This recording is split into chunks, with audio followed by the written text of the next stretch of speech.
왜 집이 없으세요?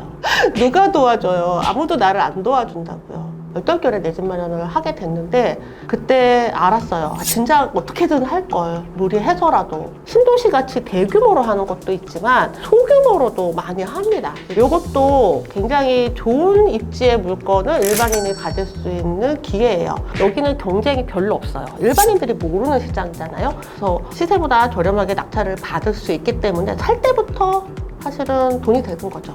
그리고 안녕하세요. 반갑습니다. 16년 차 경매 투자자이며 나는 돈이 없어도 경매를 한다의 저자 이현정입니다. 반갑습니다. 사실 지금 내 집이 없다는 건 참 안타까운 일이에요. 그리고 내 집이 없는데 어딘가에 살고 계시겠죠. 어딘가에 살고 있다는 게 부모님 집이면은 뭐 그나마 괜찮아요. 어디 비빌 데가 있으니까. 근데 저는 이제 상속받으실 분들은 집 사지 말라 그러거든요. 상속받으실 건데. 근데 돈이 많으신 분들도 집 살 필요가 없어요. 제가 아는 되게 굉장히 큰 회사의 대표님이신데 그분은 집이 없어요. 왜냐면 우리나라에서 제일 좋은 새 아파트가 생기면 바로 그 집에 입주를 하시는 게 취미시거든요. 그런 거 좋아하세요. 그리고 집 있으면 괜히 세금만 많이 나간다. 그분은 집을 살 필요가 없죠. 대신 건물에 몇 채 있으세요. 근데 그게 아니라면 왜 집이 없으세요? 누가 도와줘요? 아무도 나를 안 도와준다고요. 집이 없으면 남의 집에 살아야 되니까. 그건 정말 슬픈 일이거든요. 저도 오랫동안 남의 집살이를 하고 경매 시작하고 내 집 마련을 했는데 제일 싫은 게 이사를 나가야 된다는 거예요. 내 의지와 상관없이. 내가 나가고 싶어 나가는 건 상관없어요. 근데 나가고 싶지 않은데 나가는 건 너무 슬픈 일이에요. 남의 집 사는 거는 아닌 것 같다. 왜냐면 약자여야 되니까. 근데 내가 원하는 퀄리티의 집을 살려면 능력이 안 되시잖아요. 눈을 낮추셔야 됩니다. 지금 살고 있는 수준으로 집을 살 수 없을 거예요. 왜냐하면 내가 돈이 그만큼이기 때문에 나의 최대한의 한도 내에서 그 집에 살고 계시겠죠. 월세든 전세든. 근데 그 수준을 유지하면서 집을 사는 건 불가능해요. 집을 사이즈를 줄이거나 아니면 더 입지가 안 좋은 곳으로 가거나 아니면 더 낡은 집으로 이사를 하셔야 집을 살 수 있습니다. 그래서 그럼에도 불구하고 내가 남의 집 살이를 하지 않고 집을 사야 되는 이유는 분명하죠. 집값이 떨어진다? 집값이 떨어지면 가장 피해보는 사람들은 임차인이에요. 지금 역전세가 나서 가장 힘들어하시는 분들이 임차인이죠. 집주인은 내가 투자한 돈만 날리면 돼요. 그래서 가장 약한 자리에 계시지 않았으면 좋겠다. 또 하나, 공공임대주택에서 있어야 되기 때문에 못 나간다, 집 못 산다 하시는 분 너무 슬퍼요. 억지로 가난하게 살아야 되잖아요. 그럴 필요가 없다. 얼마든지 부자가 돼도 된다. 돈 많아도 된다. 억지로 가난할 필요가 없다는 얘기를 꼭 해드리고 싶어요.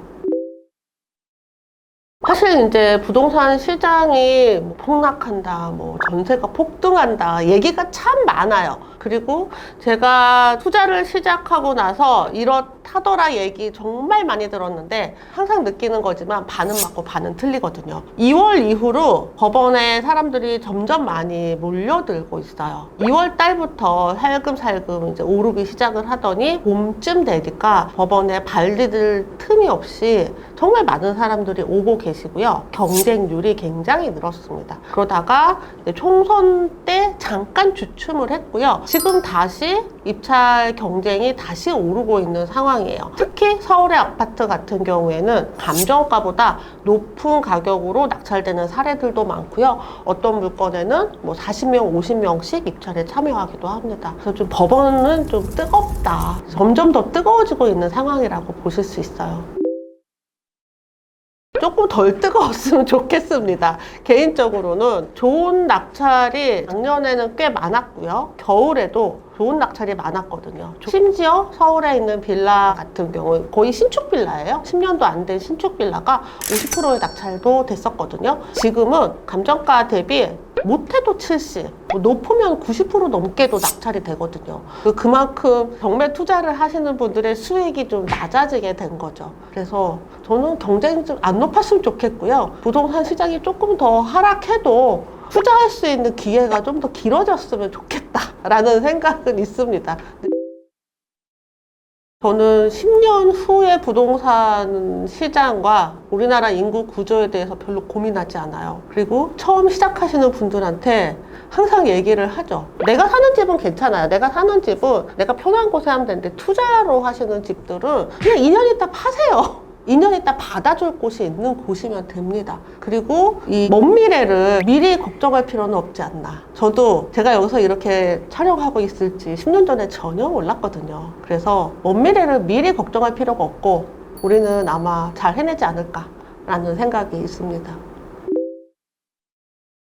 떠오를 만한 지역이 생기면 정부에서 알려줍니다. 규제지역이라고 해서 항상 알려주거든요. 지금은 규제지역이 4개 구만 정해져 있잖아요. 그리고 그 지역들은 취득할 때부터 세율도 달라지죠. 그런데 오를 거라고 생각을 하기 때문에 규제지역이라도 높은 세금을 불구하고 입찰에 들어가시는 분들이 계시고요. 아직은 정부에서 알려주지 않은 상황입니다. 그래서 알려주시면 거기 됐다, 거기 될 거다 라고 하면 좀 주의 깊게 보시면 좋을 것 같아요. 용산, 서초, 송파가 규제지역입니다. 진작에 하셨어야 되는 곳이죠. 알려준 지가 오래됐잖아요. 이게 내가 가진 자산의 크기에 비해서 좋은 지역을 선택을 하는 것인데요. 아무리 좋고 뜨는 지역이라고 하더라도 규제지역 물건들은 항상 비용이 높죠. 그래서 회석처럼 등장하는 곳들이 아니고요. 원래 좋았던 곳들이 더 좋아지는 곳이고 우리는 그만큼 자산이 없기 때문에 내 종잣돈 한계 내에서 가장 최선의 지역을 선택을 하는데요. 거기가 어디냐? 가장 최선의 지역. 어딜까요? 아주 심플해요. 강남으로 가장 빨리 갈 수 있는 곳이에요. 그건 예나 지금이나 변하지 않고요. 강남으로 빨리 갈 수 있는 도로가 생기거나 철도가 생기면 그것도 좋아집니다. 그래서 GTX 노선들 보라 그러는 게 강남으로 빨리 갈 수 있기 때문이죠. 가더라도 강남이 아니라 수원으로 빨리 가는 거 아무 소용없어요. 간단합니다. 모든 도로가 그쪽으로 빨리 갈 수 있게 되면 좋아지는 거죠. 그래서 일산도 지금 뭐 GTX 노선 때문에 좋아진다 하는 게 이게 빨리 갈 수 있으니까 그렇죠. 사실 이제 이 순살 건물이라는 게 나온 타이밍이 최근이에요. 아직 경매에 안 나왔어요. 그 물건들이. 그래서 어떤 이슈가 있는 시기를 잘 기억을 하셨다가 그 이슈에 분양한 아파트만 피하는 것도 방법이겠네요.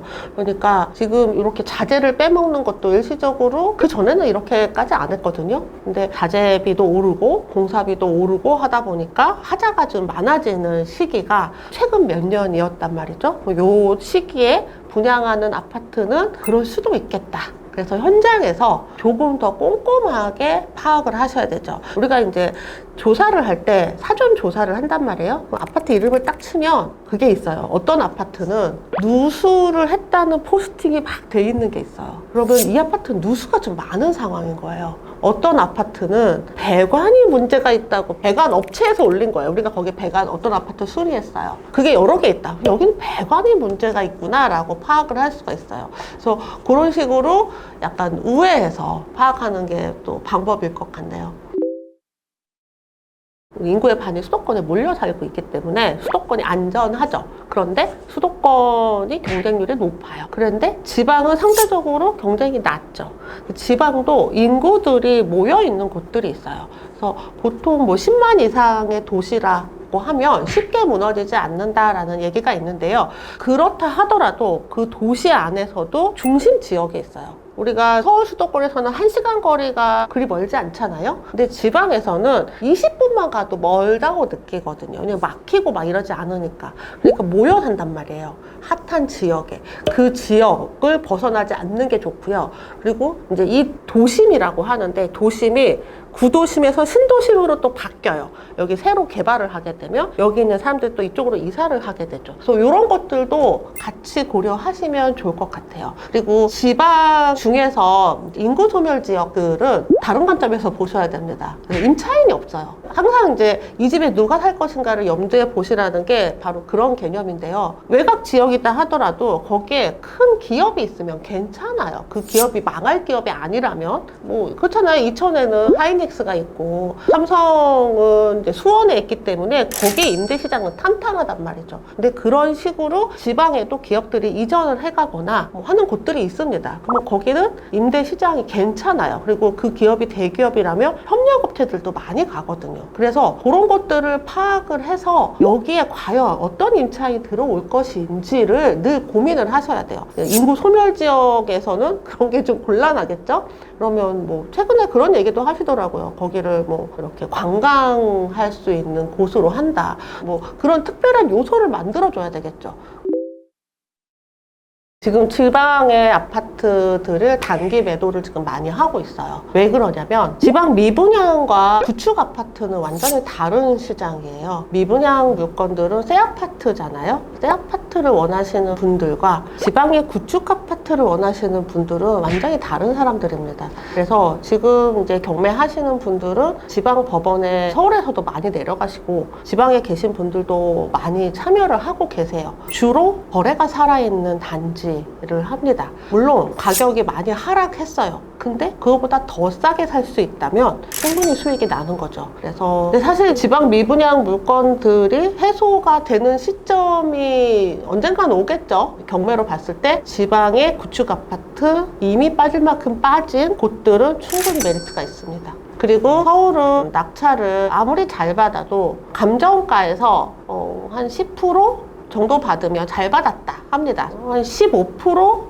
저렴하게 낙찰 받으면 진짜 잘 받은 거거든요. 근데 지방은 그것보다 더 저렴하게 낙찰을 받을 수가 있어요. 그래서 오늘 낙찰 받아서 내일 팔아도 3천만 원, 4천만 원 수익이 날 수 있습니다. 그래서 단기 매도를 지금 많이 하고 계시는데요. 단기로 매도를 하면 개인은 양도세 중과거든요. 그래서 사업자로 해서 매매 사업자라고 해요. 그러면 일반 과세입니다. 그래서 많이 하고 계십니다.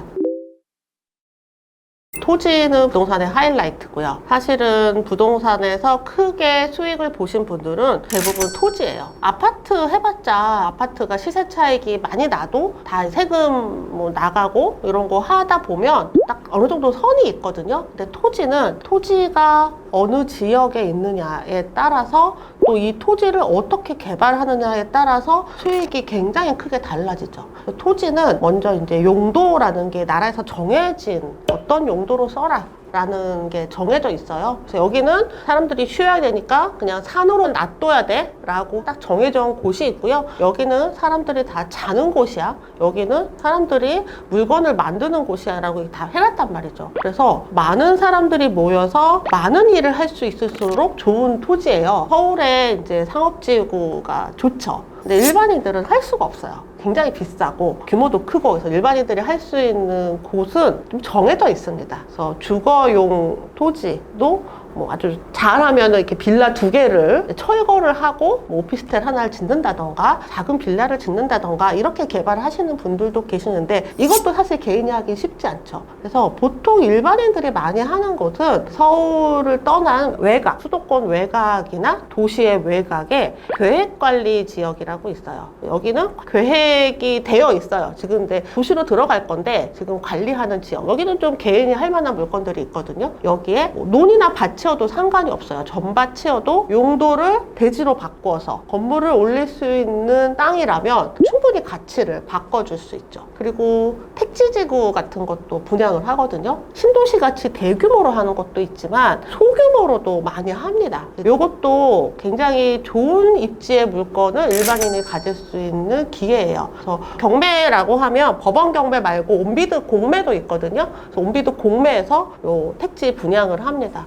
그러면 토지를 낙찰받아서 내가 이제 뭐 상가 건물을 지을 수도 있고 아니면은 단독주택을 지을 수도 있고 혹은 원룸이나 다가구를 지을 수도 있고 그래서 임대를 놓고 내가 거주도 할 수 있고 용도가 다 있습니다. 그래서 저도 토지를 좋아하고 결국은 돈이 없으니까 빌라부터 시작을 해서 아파트 하다가 나중에는 이제 토지로 가게 되죠. 그래서 부동산 전문가라면 아마 웬만한 토지들은 다 하고 계시지 않을까 싶어요. 산속에 있는 토지를 말씀드리는 건 아니고요. 도심이거나 도심에 가까운 사람들이 많이 다니는 이런 토지라면 토지 가격이 떨어지는 적이 없습니다. 특히 이제 택지 같은 거 경매로 낙찰을 받으면 여기는 경쟁이 별로 없어요. 일반인들이 모르는 시장이잖아요. 그래서 시세보다 저렴하게 낙찰을 받을 수 있기 때문에 살 때부터 사실은 돈이 되는 거죠. 그리고 내가 개발을 할 수 없다 라고 하면 개발업자한테 넘기는 거예요. 개발업자가 그런 토지를 사서, 개발업자는 경매를 또 모르잖아요. 그래서 이제 이렇게 저렴하게 낙찰 받아서 개발업자한테 매도를 하면 개발업자가 그 물건을 개발을 할 수도 있고, 할 수 있는 방법이 무궁무진하죠. 아파트는 딱 정해진 플로어가 있다면 토지는 누가 하느냐에 따라서 굉장히 방향이 많이 달라집니다. 내가 스스로 개발을 하려면 아무래도 기본 지식도 좀 있어야 하고, 그리고 토지는 이게 경매만 알아서 되는 게 아니라 공법도 알아야 되고요, 건축법도 알아야 되고요, 이런 자재비나 이런 것들이 얼마나 되는지 이런 것들도 사실 알아야 되기 때문에 공부할 게 좀 많아요. 그리고 이게 건축법, 공법을 안다고 하더라도 이제 지자체 조례에 따라서 또 달라요. 그러니까 아무래도 일반인들이, 초보자분들이 하기에는 쉽지 않은 시장은 맞고요. 그래서 나중에 그쪽으로 가려고 많이 노력을 하는 거죠. 저도 월세부터 시작했어요. 월세 500만 원에서 시작을 했고요. 정말 한 푼 두 푼 돈을 모아도 돈이 잘 모이지가 않더라고요. 그래서 처음에 내 집 마련을 한 게 이제 경매하고 얼떨결에 내 집 마련을 하게 됐는데, 그때 알았어요. 아, 진짜 어떻게든 할 걸. 무리해서라도 내가 할 수 있는 최대한으로 사실 안 했던 거죠. 그때까지만 해도 월세부터 시작해서 조금씩 돈 모아서 전세 늘려가고, 전세가 늘려가면 내 집 마련을 하시고, 내 집 마련하고 나면 두 번째, 세 번째 집도 가지세요. 얼마든지 하실 수 있습니다. 응원드리겠습니다. 네, 지금까지 나는 돈이 없어도 경매를 한다의 저자 이현정이었습니다. 감사합니다.